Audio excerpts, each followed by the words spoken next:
Happy Thursday, everyone. We don't do Friday shows anymore, so I don't get to say happy Friday. So happy Thursday, and get ready for an awesome weekend, right? Nobody's working Fridays these days, right? Everybody's 3-day weekends. Why don't you just say, because some people might listen to on Friday. True. I also like how Adam applies our fantasy football schedule. Like the football season's over, so we're obviously less busy on Fridays. That doesn't mean everyone else is now not working on Fridays. Well, no one's working on Monday, at least. We are going into a holiday weekend, so everybody have an awesome holiday weekend. Today, we're talking about the Do Not Draft List, an early version of our Do Not Draft List players. We're just like, we're just skipping them. Not really feeling it. For one of us on the show, I'm not going to say who, Jonathan Taylor is on his Do Not Draft List. Travis Etienne is on his Do Not Draft List. I mean, why the hell would you the whole point of the show is to tease, not to give away the goods within the first minute of the show. I didn't say who it was. You could have said like 2 high running back, but now you're just down all those big. Okay, great. All 2 of them. Yeah. I don't think this happened on the air. Uh-oh. This is Dan Schneider, by the way. That's Dan Schneider. Jamie's here. I'm Adam. One of your worst moments was when I told you last week, I said, hey, on Tuesday, Chris, Frank, and I are going to lunch in the city. And you said, oh, thanks for the invite. And that's what was happening at the time. I was inviting you. You say thanks for the invite after the event already happened. Right. That is correct. I thought I misinterpreted. I thought the event had already happened. Then it did happen, but it came at like the exact time I had a meeting with RJ and George and something else that day. Of course, somehow my schedule was all filled. It almost felt like you kind of knew that day was a bad day for me. So I couldn't come in. I still want to meet Frank. I haven't met Frank yet. And he seems like a great guy. Jamie, are you over this whole Dan and Adam thing right here? No, I love the Dan and Adam shtick. Yeah, you know why he loves it, Adam, right? Why? Because Jamie, it's 10:57. We have an 11 a.m. show. I show up to StreamYard and who's here, Adam? Oh, hey, what's going on, Adam? Who's not here? Oh, that's right. It's Jamie. Oh, it's the guy who always says, Dan, you're going to show up at 12:05 to our 12 o'clock mock. Dan, you're late for the second time ever, but we're going to say it's like the 100th. And now here's Jamie at 11:05 showing up. So, that's why he wants to deflect a little bit today. I understand. I wanted to give you a taste of your own medicine. And let's be clear. The third event that happened was I sent an email for the mock draft that we did last week. And then I'm going through. I'm like, wow, I'm surprised Dan didn't reply. So I texted Dan and said, Dan also forgot to reply to the email. And Dan's like, what email? Well, I can't imagine that I missed an email. What? That's impossible. Oh, look, there's the email. Yes, that was one of those moments that you always want back where you're like, oh, what email? Like when you ask a question, it kind of reminds you about being in school when you ask a question that you kind of already know the answer to, but you didn't know you already knew the answer to, but you did, and you ask it, and then within like a second, you're like, oh, no, I know the answer to that question. So you feel really dumb after that, and that's how I felt. I was glad Dan was in the mock draft because it showed me how not to draft. And he got great value with Kelsey at number 2. Let's move on here. We have a few. Is Kelsey not a top 3 pick for you guys? He's number 1 for me. You know that. Okay. So we got a few news and notes here. Then we'll get to our Do Not Draft list. We have one email. It's a good time to send some emails, by the way. You'll probably have it read on the show. fantasyfootball@cbsi.com. That's the letter I. fantasyfootball@cbsi.com. Also, please leave us an Apple Podcast review, a 5-star Apple Podcast review. And if you leave us a nice comment there, you can ask a question as well. So Jason Lockenfora tweeted yesterday, I think it was yesterday, maybe 2 days ago, more than one NFL general manager came away from the Senior Bowl fairly convinced that Justin Fields will be dealt. From week 7 on, Justin Fields was the number 5 quarterback in fantasy, number 3 per game. He averaged nearly 100 rushing yards per game. He was doing things that we've never seen before. I mean, Lamar Jackson, 1,300, for Lamar Jackson was right around there was his record. Justin Fields was going to blow that away if he had kept that pace up. But anyway, Jamie, your thoughts on potentially Justin Fields trade as the Bears do have the first pick in the draft? Well, he would have broken Lamar Jackson's record if he had stayed healthy and played in Week 18. So I'm pretty convinced of that. Look, I think his style for fantasy would probably still fit with any team, unless someone's just going to say, no, don't do that. But I think just given the opportunity to try to acquire Justin Fields, there should be some teams clearly looking to do so if the Bears are obviously going to move him. So, you look at all the teams that we've been talking about, that are looking at the veteran guys, there probably would love to get, Justin Fields on his rookie deal, and hoping that they could, make him into the franchise quarterback that he will probably become wherever he plays. So, I think, as we've kind of talked about, Heath was the first one to bring it up. You like continuity, so you'd like to see him probably stay and, develop in the place that he's at. But I think if he goes to a team, let's say Tampa, were to get in the mix, let's say the Jets were to get in the mix, let's say any of these teams that have, a weapon or a couple of weapons, or you can see, the ability to be successful in certain spots, he could probably still thrive there. So, he may move up or down a spot in my rankings depending on where he goes, but he'll hover around the 5th overall quarterback. Probably won't fall farther than 8 or 9, certainly in the top 10, no matter where he's playing. And just to clarify the numbers here, Lamar Jackson's record was a little over 1,206 rushing yards. He did that in 15 games in 2019. Justin Fields also played 15 games in 2022, and he had 1,143 rushing yards. So he would have needed 64 rushing yards in his last game of the year to break Lamar Jackson's record. Some more news items here. The Tampa Bay Buccaneers are hiring Seattle quarterback coach Dave Canales as their offensive coordinator. So not a household name by any means. And, today we're talking do not draft list, and I have Mike Evans on mine. You guys both had Chris Godwin, and then I would have had Evans on mine too, just for the record. But all right. So, I mean, do the Bucs feel like that team? Do the Bucs feel like a stay away team? Stay away from in fantasy, Dan? Yes, but again, so much of this is so undetermined for me until the end of free agency and the end of the draft.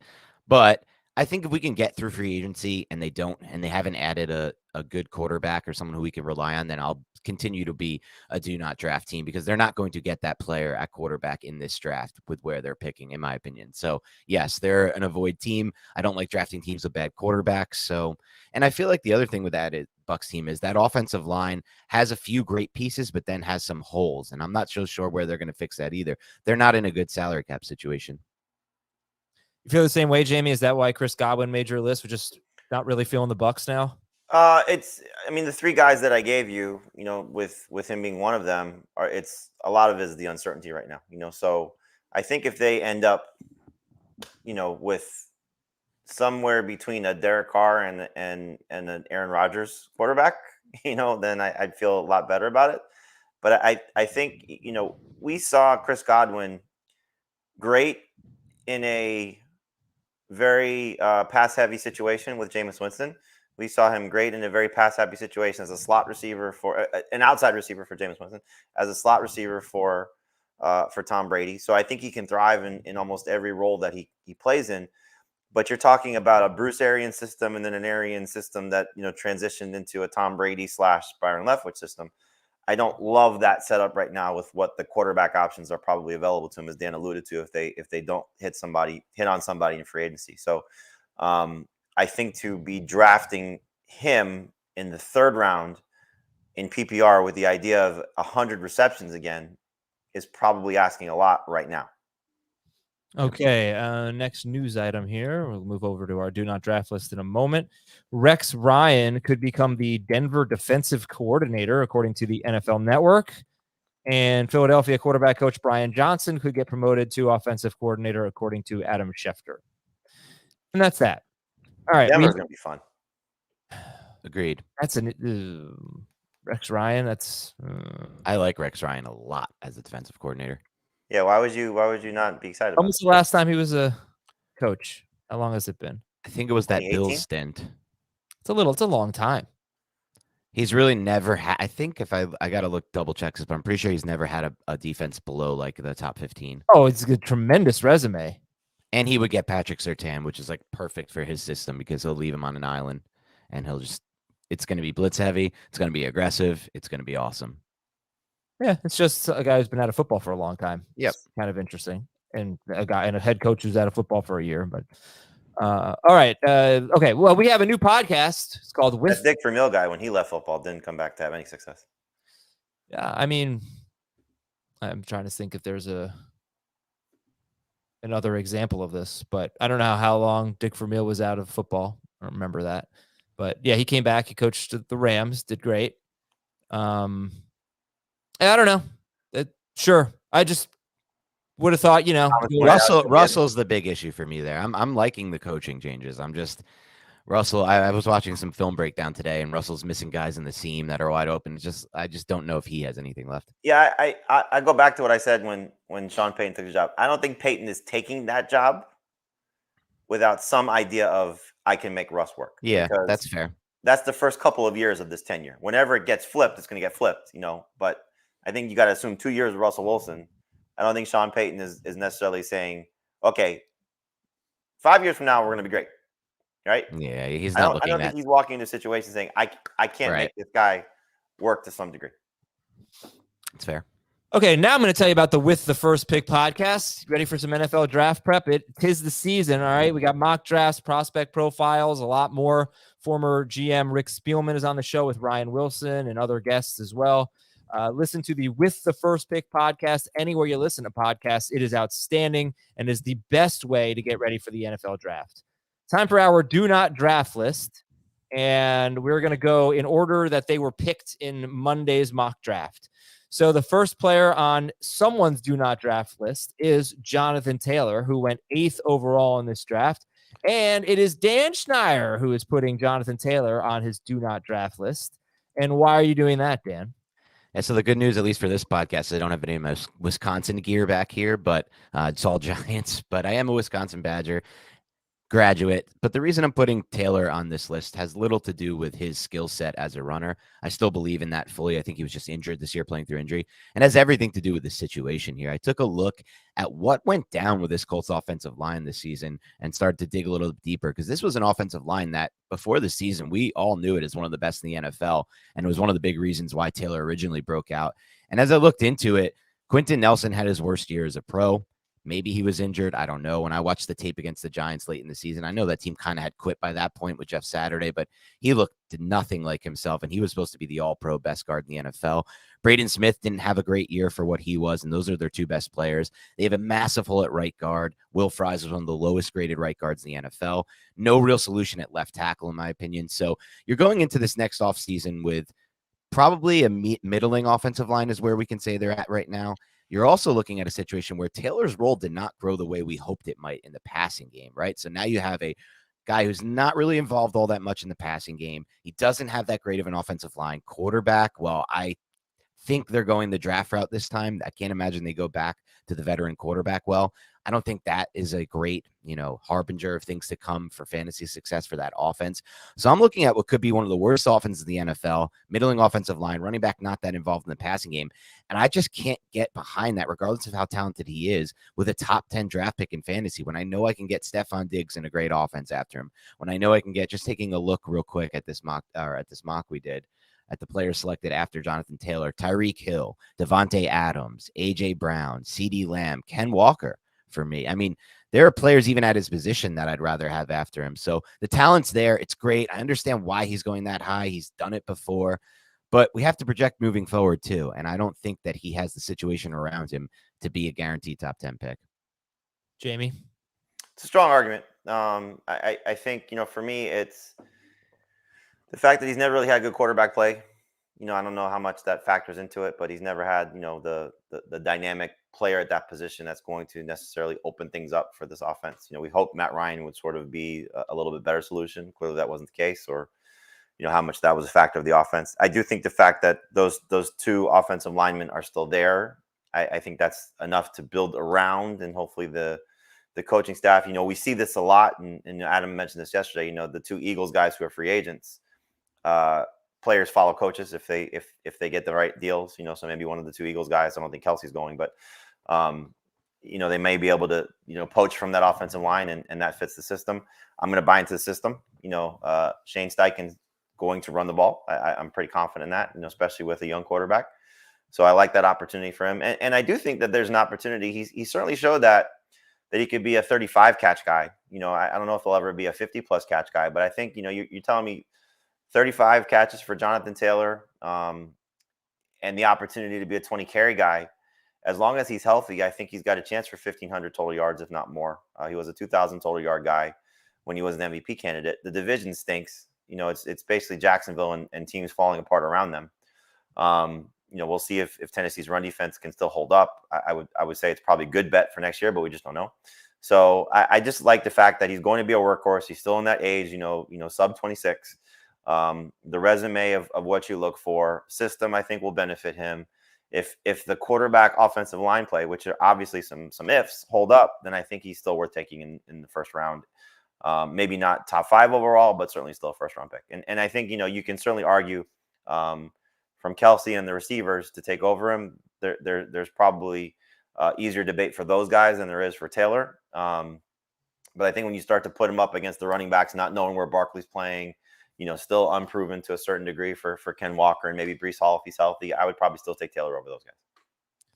Okay. One devil's advocate I would play to that is if I had to pick one team to have the Nathaniel Hackett year, which is coach who's a little bit overwhelmed, not as good as we thought he would be, it would be this team. Shane Steichen, I believe he's a young, bright offensive mind. Everyone who's hired is. They do well in the interviews, but it's a lot different watching what he did this year versus what somebody like, for example, Ben Johnson did in Detroit or even Mike Kafka in New York. Every week they had a different game plan. Every week they were doing different things. The Eagles pretty much ran their system all year, and it was very reliant on the talent, in my opinion, from watching that offense go. So I have actual concerns with Shane Steichen. I'm not so sure that's going to work out. If I had to pick one person to be the Nathaniel Hackett of next year, to me, he's the guy. All right, Josh Jacobs is also on someone's do not draft list. He went 12th overall in Monday's mock draft, and Jamie says Josh Jacobs, and this is all based on either where they went in this draft or kind of what we perceive their ADP is right now. Who's currently on the do not draft list based on draft value? Jamie is saying Josh Jacobs is that guy for him. I think he's an excellent running back. We've talked a lot about his, abilities and what he's capable of doing, and I think he maximized that this season. I'm just concerned about anytime you get that in a contract year, is it replicable? And so I think if you just take his career as a whole, he's an excellent fantasy option. He's shown the ability that when featured in the passing game to whatever degree, only being thrown to on first and second down, relying on injuries when Waller and Renfro missed time, when Waller missed time this past year, when Kenyon Drake missed time, going back to the last couple of seasons, he's excelled in those roles. So I think if he switches teams, he's still going to be a very good fantasy option. If he stays with the Raiders, he's still going to be a very good fantasy option. Is he going to lead the NFL in rushing again? It's probably a stretch. Is he going to be, a complete featured guy to the level that we saw this past season and play through any injuries when injuries have been a problem for him in the last couple of years? I'm concerned about that. So I think he's a good second round pick toward the back end of it. I think he's definitely a good third round pick, depending on where he's going to go. I'm not taking Josh Jacobs in the first round. But you said late round 2, you take him.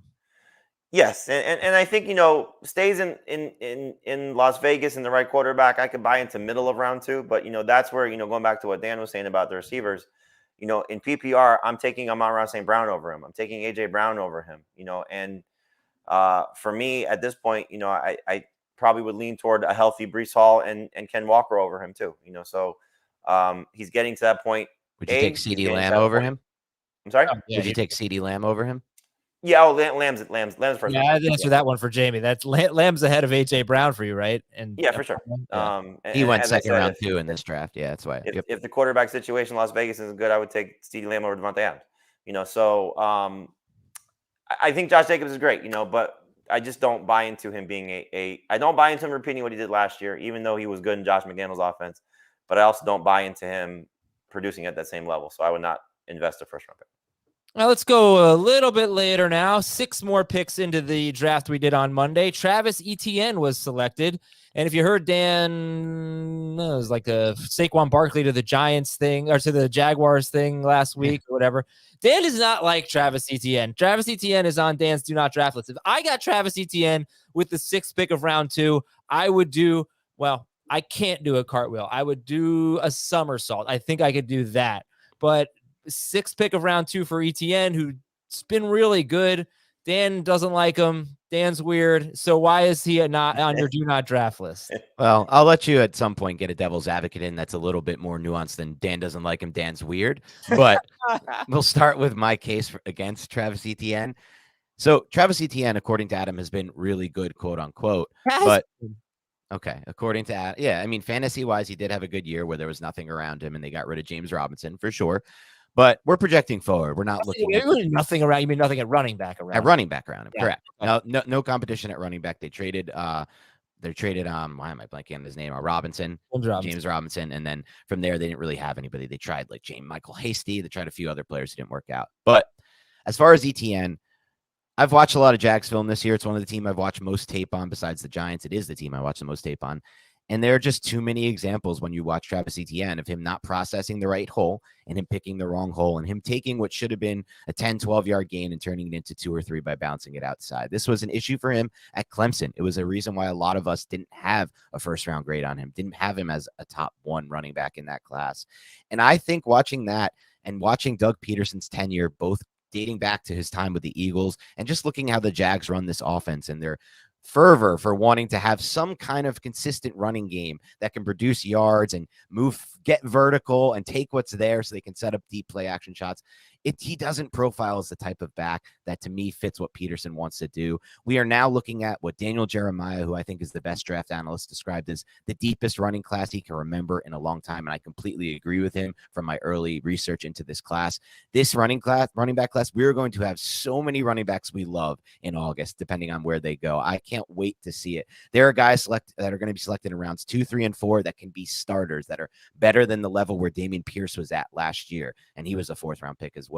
Jags are a team I think will go that route. I don't know who they'll draft, but I'll be drafting that running back in my fantasy leagues. Another thing on Etienne I don't like, he wasn't really as evolved as the passing game as we all thought he would be, right? Like that never got going this year at any point, and that was supposed to be a big part of his game. So now you have a running back who I think doesn't process well, isn't a fit for what they want to do, in my opinion, isn't that evolved in the passing game, and I think will be usurped by whoever they draft, and I think they will draft a player.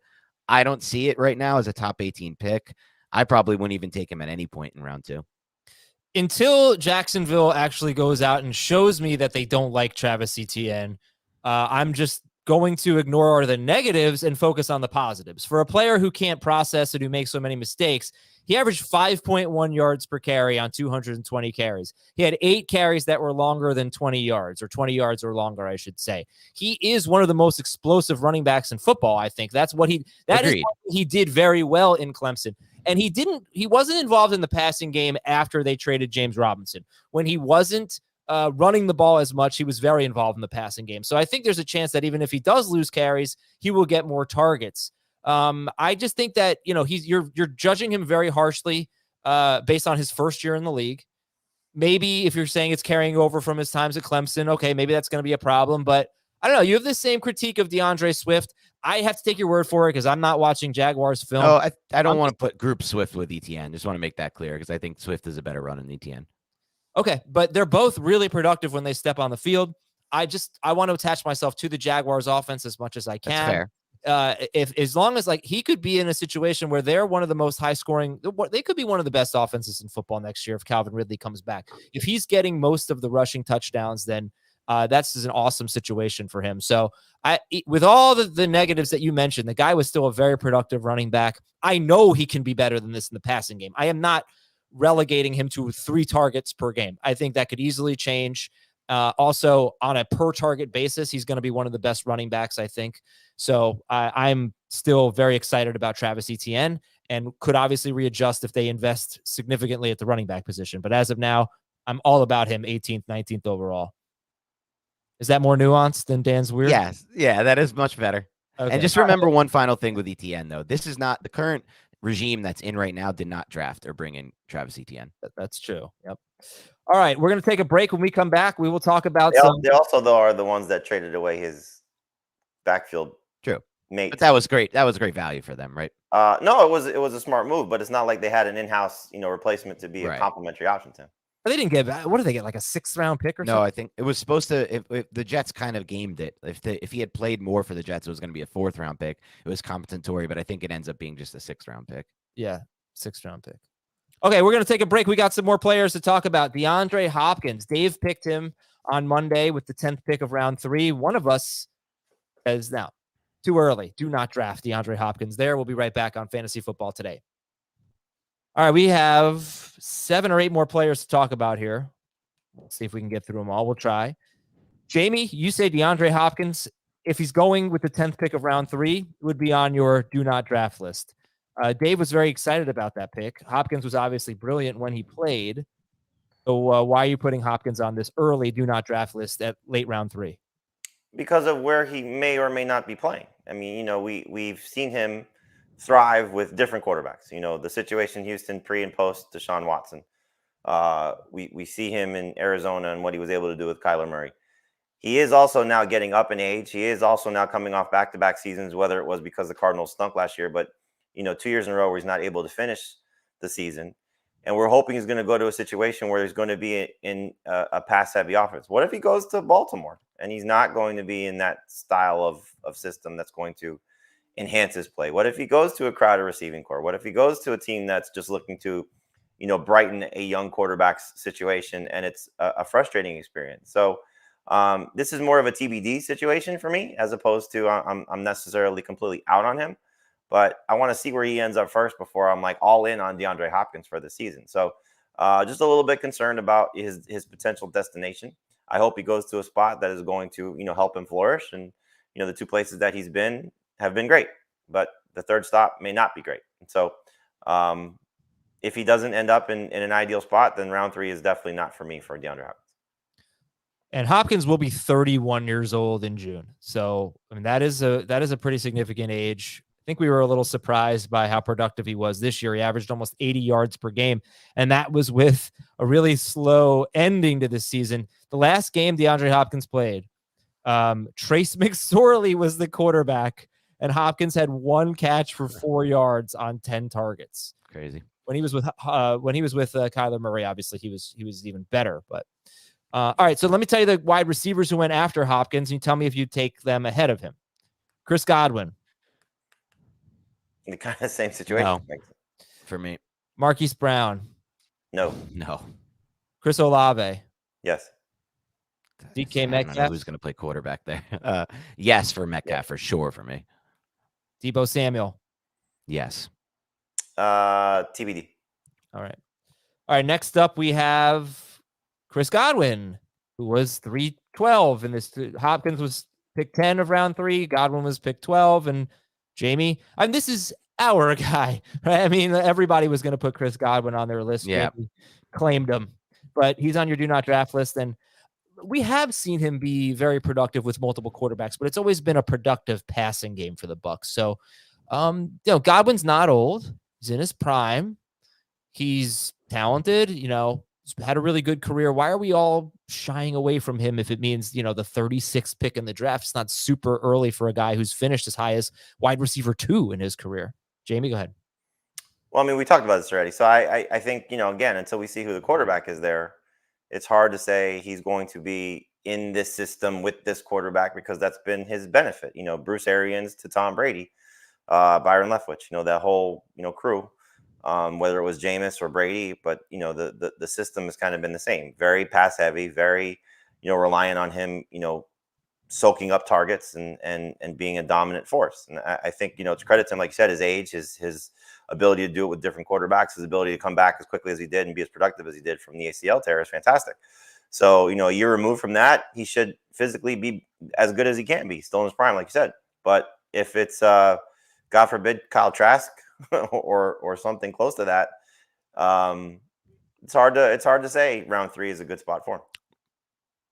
Dan, let me talk about 2 players here. Amon-Ra St. Brown was wide receiver 7 this year. Okay. Amari Cooper was wide receiver 10. Let me see where they were on per game basis here. St. Brown was wide receiver 11, but he was actually better than that because he had some Aizer stat stuff there.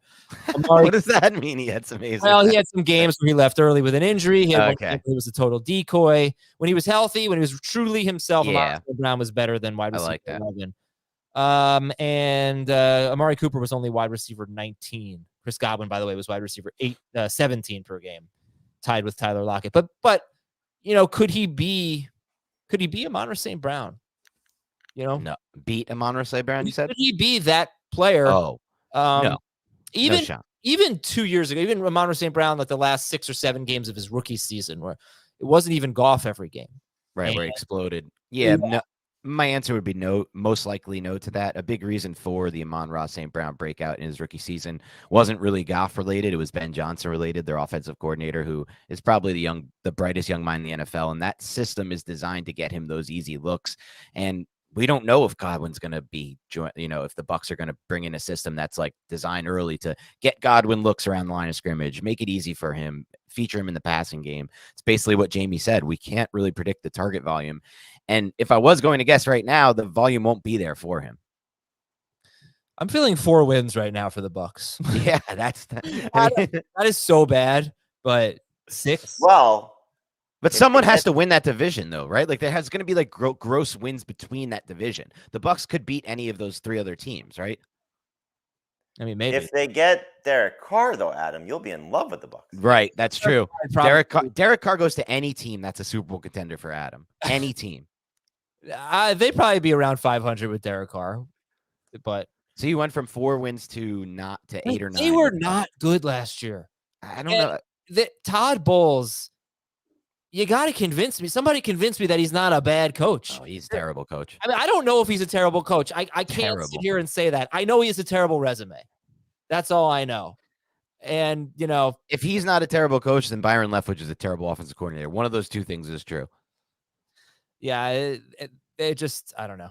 Their window is closed. Okay, next up, in case you haven't noticed, we've talked about 5 players, and none of them have been on my do not draft list. I'm going in order of how they were picked. The next 4 belong to me. This starts with the 9th pick. I saved the best for last. Look at me. And goes to the 4th pick of round 6. So Michael Pittman, Brandon Aiyuk, Isiah Pacheco, and Mike Evans are on my early do not draft list. Pittman was the 9th pick of round 4. Aiyuk went around later. Isiah Pacheco, 2nd pick of round 6, and then 2 picks later, Mike Evans. I'm going to go through all 4 of them real quick. Here we go. I think Michael Pittman is a good player.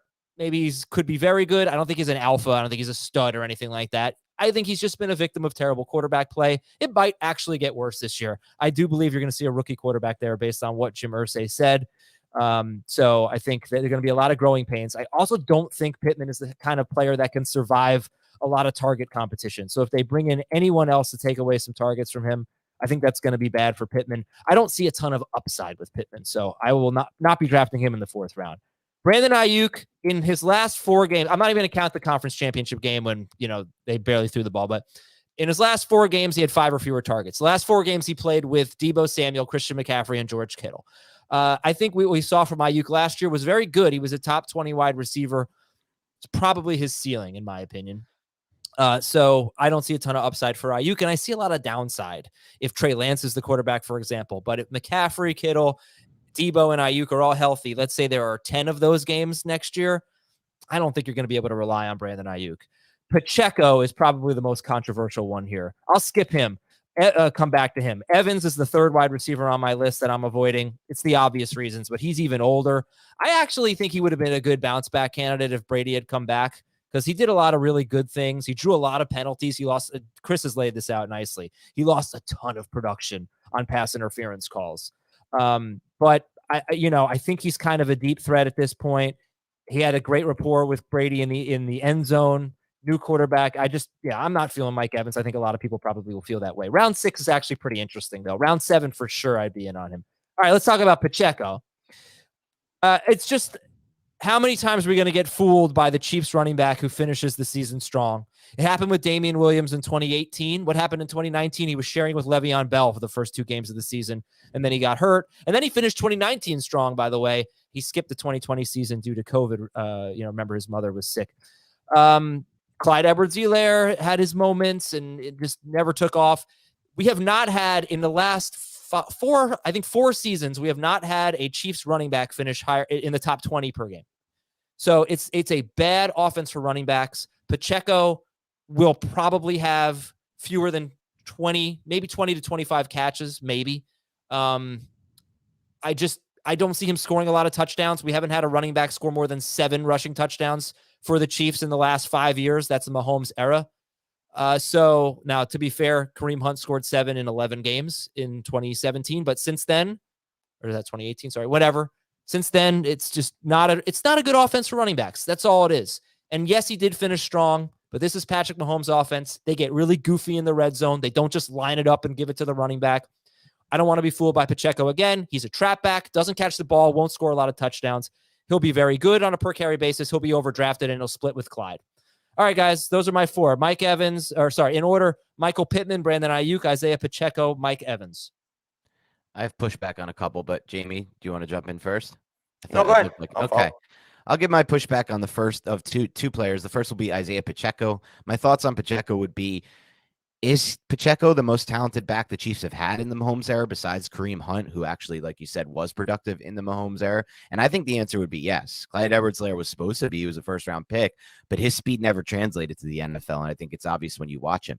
But even if you look at the early CEH days, the Chiefs made a concerted effort to get him the football.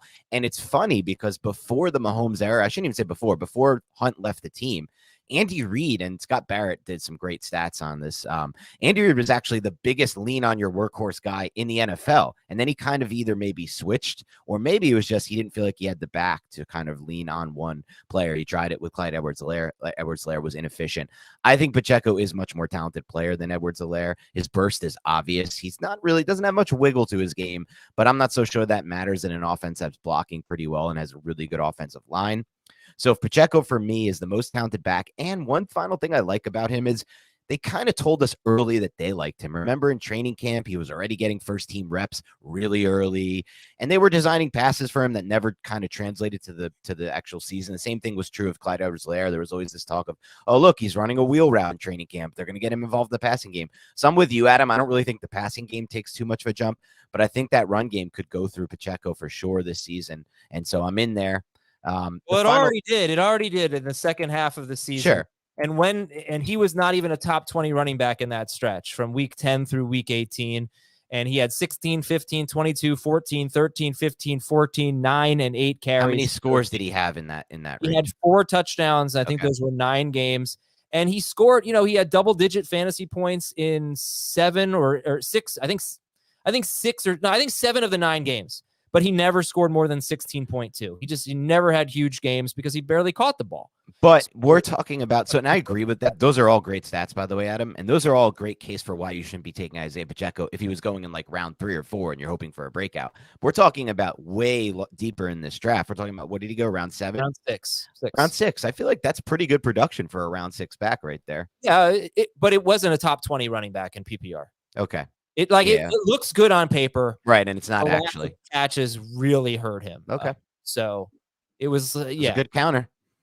I like Pacheco, and I do think he's better than Clyde. Clyde is going to be a bust. I mean, it just seems that way. But I just think that this offense has been pretty bad for running backs. So that's fair. That's it. I think part of it, though, is they really just haven't had a guy, like Dan sort of alluded to, what they tried to do with Clyde in the early part of his tenure. It's like, I'm sure part of it is trying to feel it out. Do we have something here? Is this somebody that can be a workhorse for us? I think we got too excited about Clyde because, pass catching guy, 55 receptions at LSU. He's coming to this offense. Finally a first round pick in the Andy Reid tenure, ever. I know it's kind of a minimal situation. You pointed this out, Adam, as we proved in the Super Bowl. The 4 catches that Pacheco had in the AFC Championship game, none of them were third down receptions. They were all early in first and second down situations. That might not be replicable, but it's obviously something that he can grow into as he has another offseason. And I'll reference this again. Rookie off seasons versus second year off seasons are tremendous in just terms of growth for what these guys do on the field. And hopefully that's what translates. Clearly it's going to be who's there, because we know Clyde will still be there, but who's going to be the third guy? They're bringing back McKinnon as a free agent. Are they going to add somebody similar to that as a pass catcher? Because if it's those 2 guys, and we know Clyde has a hard time staying healthy, maybe his role in the passing game does grow. So he had 0 targets in the Super Bowl. 1 week out. I'm not disagreeing with you. No, that's what I'm saying. Maybe that's just the outlier, but it is something that they figured out the Eagles defense, pretty quickly. especially in the second half, and they really didn't have the ball in the first half. So I just think that it's also, when not to go too far down the Super Bowl rabbit hole, but when you're only rushing with 4 guys, you don't really need to throw to your backs as much, because you're not, if you got it blocked, you're pretty good to look downfield for a guy like him. Yep. But I do think that 25 catches is probably realistic, but if he's north of that with what he can do as a runner, then it could be a pretty good bargain. So I think round 5, as we've sort of alluded to me, is a good value for him. Anybody pushing back on Pittman, Aiyuk, or Evans? Yeah, I'll push a little bit back on Aiyuk. Aiyuk is a player who I love. I think he's one of the best kept secrets in the NFL at the wide receiver position. That doesn't mean he's going to be great for fantasy. Adam outlined an amazing case as to why he might not be great for fantasy, right? There doesn't appear to be much of a ceiling for him based on how much talent is around him. But one thing I would give pushback on was Adam saying that Trey Lance would be bad for Brandon Aiyuk. I think it would be the complete opposite. If you think back to last August, everything out of training camp was Lance is relying on Aiyuk. Lance keeps going to Aiyuk. Or should we worry about Deebo Samuel? Lance keeps looking at Aiyuk. So to me, and Lance has the arm talent to stretch the field in ways that Aiyuk can, that all these other receivers can't. The deep crossers over the middle, which is Ayuk's best route so far. The deep posts, the go routes, things of that nature. So to me, Trey Lance could actually be great for Ayuk's value versus the opposite of that, which Adam was kind of saying. So and we'll see what happens with Purdy versus Lance. I still don't really know what's going on there based on like what George Kittle has said and things of that nature.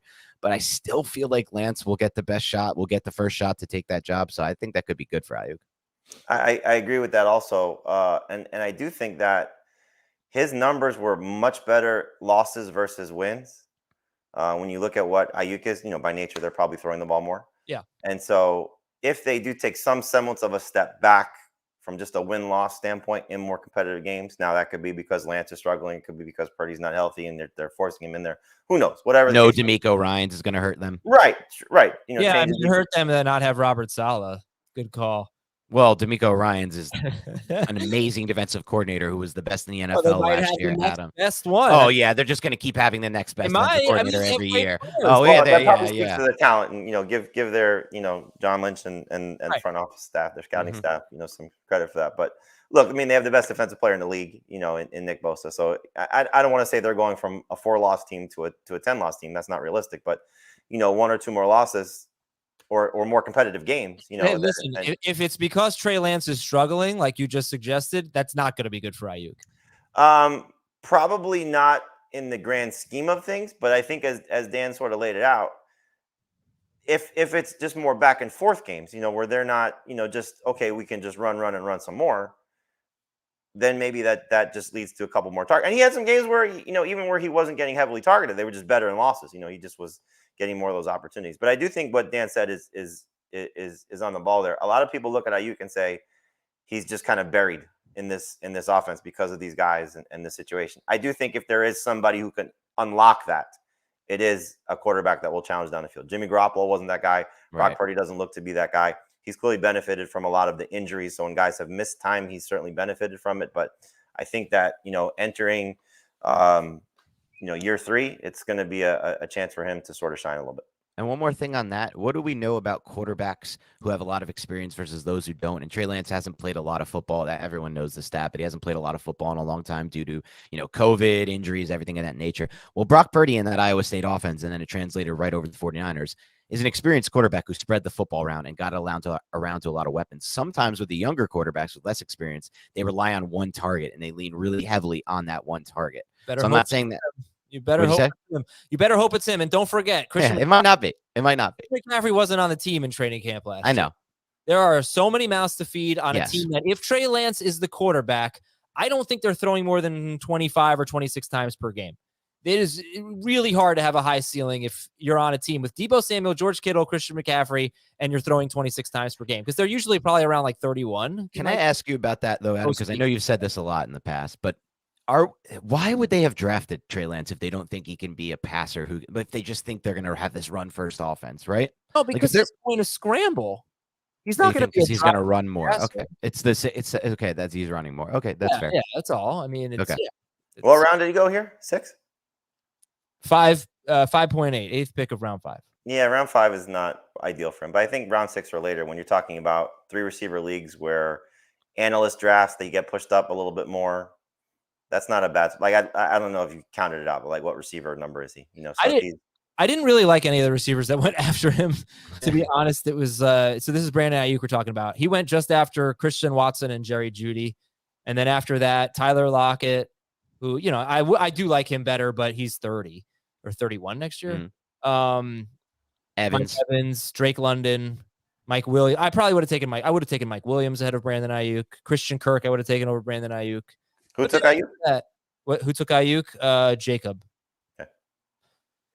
And then after that, you got Gabe Davis, George Pickens, Deontay Johnson, right? I mean, it's the right range for him. Yeah. Look, I could have done the same thing for Kittle. It's just a philosophy of it's hard. How many times have we just seen it where these guys aren't that good unless someone's hurt? And then Debo's somewhat of an exception because he'll run the ball 4 or 5 times a game. But he might not with McCaffrey there now. He did at the end of the year, so that's just what I'm basing that on. I'm still going to reserve judgment on Pittman too. I think when you look at who the quarterback is, that will clearly be a big determining factor. So if it's somebody that comes in that seemingly ready to play, and I think if they're going to get a Bryce Young or a CJ Stroud, I feel like that guy's going to be ready to play. I'm going to still like Pittman unless they add somebody, and I don't know if that's the route they're going to go. I mean, they drafted Alec Pierce last season. The free agent market isn't exactly the most robust. So if they bring in somebody via trade or it's a Jacoby Myers type of guy, then obviously there's reason to run away from Pittman. But I think just based on how his target opportunities should be, yes, he's not the ideal alpha. I agree with you on that. But I still think if he is the alpha in this offense, I don't think there's anybody overtaking him. I don't think Jelani Woods is going to automatically take that step. I don't think that Alec Pierce is going to take that step. I think that he's still going to be, 130 target plus guy, and that should lead to some pretty good production. Because we saw last year when he was featured with better than non-Matt Ryan quarterbacks. When Matt Ryan was there, he was still productive. It wasn't the ideal production that I was hoping for, but it was still productive. He was his first 2 games, weeks 1 and 3, were very good. After that, Michael Pittman really didn't do anything. After week 3, he scored more than 13.5 fantasy points in only 4 more games out of PPR out of 14 games. Yeah. Wow. That's tough. After the first 2 games of the year, he had more than 61 yards in only 2 more games. Michael Pittman had more than 61 yards 4 times in 16 games. That's really bad. But yeah, that's a bad offense. Yeah, he was playing a dumb role. His ADOT was in the 6s. He was basically just a short area. That's what their offense was. It was just really broken passes. It was terrible. All right. I'll do one more here, Dan. You want to do George Pickens or Tyler Algier? Let's do George Pickens. He was the 10th pick of round 6. George Pickens went just before Gabe Davis and Deontay Johnson. And why is George Pickens on your do not draft list? Yeah, George Pickens is a player who will never go too much lower than this because he makes spectacular catches. Everyone's looking to get the next breakout. And talent-wise, I think it is all there for Pickens, but the situation to me couldn't possibly get worse. This was an offense I completely avoided across the board this past year, and I won on that. The only reason to believe that would not work again would be if Kenny Pickett takes a step forward. Everything I've seen from Kenny Pickett does not impress me as a thrower of the football. And they brought back Matt Canada as their offensive coordinator, which I think is a horrific decision. I don't personally believe in the continuity argument. This was the argument made 2 years ago for the Giants bringing back Jason Garrett. Oh, Daniel Jones has had 3 new coordinators every year. You got to give him a chance to get the same guy. That's not right. They got rid of him. They brought in Brian Dable and Mike Kafka, and he had his best season ever. Continuity at the coordinator position is the most overrated thing in sports. I believe in continuity and rapport with a quarterback and a receiver, but don't just bring back a coach so that quarterback can be in the same system. Get the right coach in. I think Canada is one of the worst play callers in the NFL to go along with a quarterback I have no confidence in passing the football. And on top of all of that, Deontay Johnson was re-signed last offseason, and there's so much dead cap that he's stuck on that roster. So now you might not even get a credible amount of target volume there. And the targets are going to be bad targets. So I just don't see it at all with Pickens.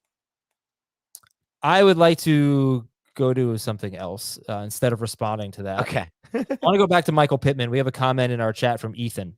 He said, Pittman's had Carson Wentz and Matt Ryan the last 2 years. If the Colts draft Stroud or Young, I think he will benefit greatly. And I want to get your overall thoughts on that, because I actually don't think that in their rookie years, Stroud or Young would necessarily be better than Wentz or Ryan. As bad as they were, that's sort of a philosophy of mine. I never trust rookie quarterbacks. I just don't. We went through this with Pittsburgh. Oh, well, he can't be any worse than Ben Roethlisberger. Right. Well, actually, you see the benefits of having a veteran quarterback, just kind of knowing what to do. And it might not be obvious until that guy's gone. How much worse was Sam Ehlinger? And how about Trevor Lawrence? Even Trevor Lawrence didn't get a passing game going at all, and he's a generational talent at that position. We can blame Urban Meyer maybe, but you're right. But you're absolutely right. So I don't think the rookie quarterback would do that much for Michael Pittman personally. And I wanted, what do you guys think if it's Stroud or Young or even Levis if they fall in love with him? I would agree with you. I think it comes down to value for Michael Pittman. So the overhyping, and obviously I was as guilty of that as anybody, of Pittman last year, was because he was going to get this target volume from a veteran quarterback, and everything coming out of Indianapolis was just how glowing the rapport was between Matt Ryan and Michael Pittman. Now, granted, who else was he going to throw to at that point? With such a young and inexperienced receiving core, we didn't know Paris Campbell was going to stay healthy, and he played well at times last season. But I do think that if you're talking about, he went in the 5th round in this draft. Pittman, late fourth. So late 4th, early 5th. Again, analyst leagues, 3 receivers. Receivers get pushed up. I think round 5 is not a bad opportunity to take a guy who, if that's your 3rd receiver, if you draft the right way, can still be really good. Yeah, I agree. Look, and he could catch a lot of passes and just kind of PPR his way to good production. But general question is, are Stroud or Young or Levis going to be upgrades in any significant way over what he's had the last 2 years? See, I would say yes, just because the guy that you referenced in Roethlisberger, and we've seen this with older, experienced, successful quarterbacks. And not that Matt Ryan wasn't successful, but he was changing systems and really never got to getting a flow behind a terrible offensive line. And then the coaching change happened, and then he was starting and he wasn't starting, and back and forth. And Wentz was there for a year, So and Pittman was also still in year 2 with Wentz. So I think, now he's a more established player. I do think that if it's the right fit, coach, quarterback, and it's not going to happen probably early, but it probably could happen as the year goes on, that he can still be good and would benefit from the change in quarterback. Roethlisberger was winning with his ability to understand defenses and use his mind. And I think those things sort of mattered for a guy like Deontay Johnson versus a Kenny Pickett coming in. And also, let's not forget, Mitch Trubisky also was part of that as well. Yeah. All right. I got an email to read at fantasyfootball@cbsi.com. I almost forgot, though. Dan, I had a horrible dream the other night, a nightmare, I'd say. I don't know why I dreamt this, but I dreamt that the Giants released Wan'Dale Robinson. They just got him. They just got him. They would never get rid of a young receiver. Why would they do that? No, it must have been after. Jamie, get a little pot shot in here. Yeah. I'm fine. We got rid. I'm anti-Tony. I'm staying by that. What did he play? One play in the Super Bowl? We play 6 offensive snaps in the Super Bowl. I know, it's just so funny, but he was terrible in the Super Bowl. Dan, just don't worry. Flush that anti-Tony stuff down. Yeah, don't worry. The compensatory 3rd round pick the Giants got back, which is going to be like the last pick in round 3, will definitely be better than Tony. All right, so here's our email from Richard in California, in La Crescenta, California. Getting ready for a dynasty draft. Is Deshaun Watson a QB1 in a 14-team league? And does he have top 5 quarterback potential in 2023 in a 4-point per passing touchdown league? Great question. Yes to the first part, no to the second part. I don't think he's got top 5 upside in this offense. I do think that despite the way that they tried to feature him at the end of last season, I think that was more about getting him going and maybe getting away from some of the stuff that they do running the ball. I still think it's a run-first offense for Kevin Stefanski, while Nick Chubb is still Nick Chubb. So 4 points for passing touchdowns. I don't think he's going to run to the level of some guys that have top 5 upside, but number 1 quarterback in a 14-team league, absolutely. I'm going to go the opposite route. I'm going to go yes and yes. Just to put my tinfoil hat on for a second, and it adds up a little bit. Everything I've seen now, the tinfoil hat is that there is some discussion that the general manager in Cleveland has given some kind of ultimatum or is given a little hard push toward Kevin Stefanski that we want a pass first offense, and we believe the best way to win football is by passing the ball a lot. And I think everything they've done from a general manager standpoint, from a roster manager standpoint, kind of leads to this. Their defense has not a single linebacker who can play the run. They don't have interior defensive line depth. They set that up to defend the pass every play. We saw that this year. Cleveland was incredibly bad against the run. And then we saw this year more pass first offense at times than we probably expected. I think moving forward, they will continue to move in that direction, even with Stefanski as the head coach, if he does remain the head coach, which I'm not sure will be that case for that long. So I actually think there will be upside. They're going to throw the ball a lot, and Deshaun Watson has that talent. And even just look at the move they made to get Watson, right? Atlanta was closing in on getting Watson, and then Cleveland said, all right. We'll give you the most guaranteed contract ever. We'll give you an insane quarterback contract that resets the market and probably ruins the future for every other contract any other team wants to sign. And they did it. So I like Watson a lot for this year. It feels gross to say it, but he'll be a player that unfortunately I'll be targeting a lot of. Yeah, and so here's where he finished per game with Houston, 4 seasons with Houston. As a rookie, he made only 6 starts. He played 7 games. He was the number 1 quarterback per game. After that, in 4-point per passing touchdown leagues, he was number 4, number 6 per game. And in 6-point per passing touchdown leagues, Watson was number 7, number 6, and number 6 per game. So does he have top 5 upside? Yeah, I mean, maybe technically it's like number 6 in 6-point, but he's shown that's what he's been. He's been a top 5, 6 guy, per game in every year of his career with Houston, which was a fairly run-heavy team, by the way, under Bill O'Brien. They ranked 12th, 4th, 12th, and then 31st in rush attempts per game in Deshaun Watson's 4 seasons there. So, and he didn't exactly have the best receivers around him either. I mean, he had Hopkins for a little, and then they traded him. He had Hopkins, but then his best year was, other than his rookie year, when his partial year was the 4,900-yard year was with Will Fuller and Brandon Cooks. He had pretty good receivers. I mean, Hopkins was elite. Hopkins, Fuller, Cooks, whatever. Fuller's out of the NFL, but yeah, I guess he was. Fuller that year though was on steroids and had an amazing year. So. Yeah, that is true. But yeah, I think he does have top 5 upside. Well, again, but just think about this: if Mahomes, Allen, and Hurts stay healthy, is he better than those 3? No. Is he better in 4-point for passing touchdown leagues than Lamar Jackson if they're healthy? Yeah, he could be.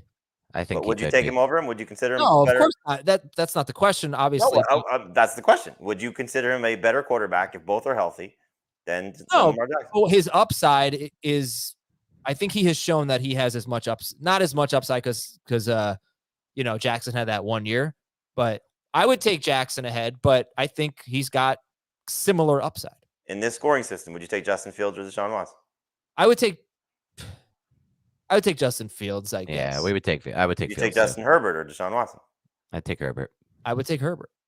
So again, I don't think he's better than if. No, this is a different question though. There are more than 5. No, there are more than 5 quarterbacks who have top 5 upside. Right, ranking him in the top 5. It's like last year, Jamie. Me and you both agreed we were big on him, and it didn't work out. But we both agreed Trey Lance had top 5 upside. But we weren't taking him in the top 5, though. No. But I think to answer the question, if everybody's healthy, I don't think Deshaun Watson finishes in the top 5. And that's fair. No, I don't either. But I could easily see him outperforming Justin Herbert or Lamar Jackson. The only 3 guys that really shock me if he outperformed them are the top 3 that you mentioned. Yeah. Burrow and in 4-point per passing touchdown, I could see him outperforming Burrow. I think Watson was absolutely elite. Watson could have an absolutely outstanding season. I just don't see him finishing in the top 5. Yeah, fair. Well, I think you're wrong about this, Jamie. I think if you think about the way we're phrasing it, I think we're right and you're wrong. Maybe. But you're Giants fans. I don't know why he's like grouping me into the we here. This is more of an Adam versus Jamie. It's not we both. It's a more philosophical thing of. While I don't think he's going to finish in the top 5, I do think he has top 5 upside. Yeah, he has a chance. Totally separate thing. I don't think Daniel Jones has top 5 upside. I don't think Kirk Cousins has top 5 upside. Agreed. I do think Deshaun Yes, Watson. I would put Watson in that group. Now, where is Thomas Schaefer? Is that the Shining hallway? Schaefer's been messing with his background throughout the... Is that the Shining? Yeah, it's the Shining. Oh, okay. This is trash, though. You were at the Seinfeld restaurant earlier, I saw. That was good. Oh, I like that. And I got a lot of stuff going on behind me, so. But by the way, What are a lot of stuff going on behind me? What is that? Can you give us a little insight into what that means? Don't worry about it. Oh no! Whoa. Whoa! Are you at home or the office? Now I'm really intrigued. No, I'm at home. If you thought that was gonna make me less interested in what's going on behind you, that went the opposite way. Schaefer made a good point earlier. Is Rex Ryan the next Joe Gibbs coming out of retirement? So that was a name. Joe Gibbs was decent with Washington, but they finished 3rd or 4th in the division every year. But they actually did have a couple of decent years. They did. That. All right. Thanks for watching, everybody. Have a great weekend. Nobody's working Friday anymore, so enjoy your 4-day weekend. We'll talk to you on Tuesday with another edition of Fantasy Football Today. See you later.